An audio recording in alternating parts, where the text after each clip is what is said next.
காமராஜ் கூட தன் கடைசி காலத்தில் குளிர்சாதன வசதி இல்லாமல் அவராலே இருக்க முடியவில்லை. அது அவர் குறையல்ல, அதற்கு பழக்கப்பட்டு போன நிலையில் குளிர்சாதன பெட்டி இல்லாத அறையில் 1 மணி நேரம் இருக்க அவரால் முடியவில்லை.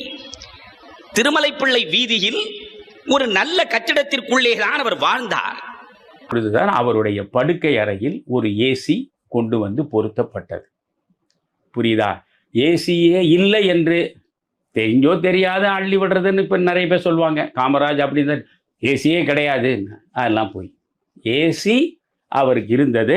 நீங்கள் வேணும்னா காமராஜுடன் 1/4 நூற்றாண்டு 28 ஆண்டுகள் அவரோடு இருந்த வைரவன் அவர் எழுதிய புத்தகத்தில் நீங்கள் பார்த்தீங்கன்னா 223வது பக்கத்தில் காமராஜர் அறையில் ஒரு ஏசி பொருத்தப்பட்டது பதிவு பண்ணியிருக்காரு.